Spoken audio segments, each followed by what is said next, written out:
Mahina mga idol. Titingnan lang natin pagpaandar mga idol kung anong resulta. Nawala yung kanyang mga idol oh. Kanyang monitor sa odometer. O pag-ion mo. Try natin. Oh, nawawala lahat.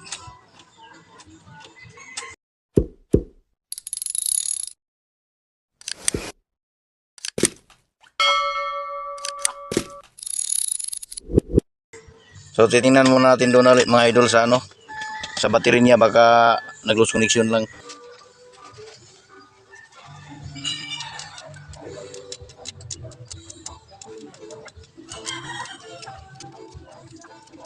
So palagay ko mga idol, nag-lose connection ito mga idol kasi malakas dito sa poste niya.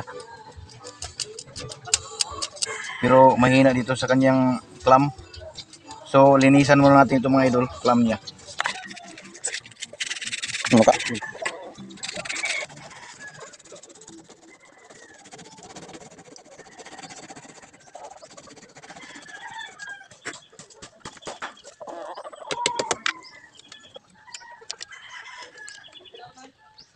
Tingnan nato.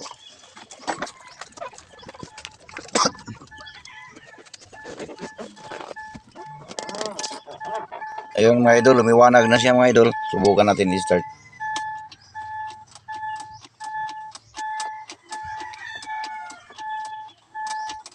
Ay wala pa rin. So hanap muna tayo mga idol ng cause kasi walang start. Nakita natin dito guys yung problema sa start niya na ayaw mag-start. So nandoon lang pala guys. Kung napapansin nyo guys, yung wire na yun oh.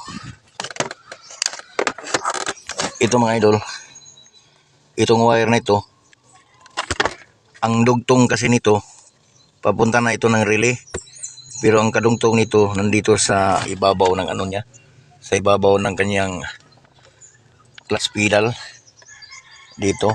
Kasi ang style nito mga idol ay apakan muna yung clutch niya bago ka magpa-start. So dito mga idol, napansin ko dito yung switch niya doon sa ibabaw na busted na pala, ayaw nang mag-on and off. Dapat sana pag inapakan mo ito, dapat naka-on siya, pero ayaw na.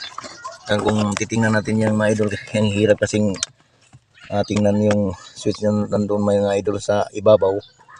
So para maka-start mga idol, kinundim na lang natin, pinultol na lang natin yung wire dito, pagkatapos pinilipit natin.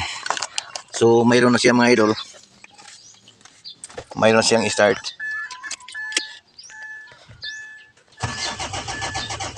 Ayan mga idol, mayroon na siyang start. I-hit muna natin sandali.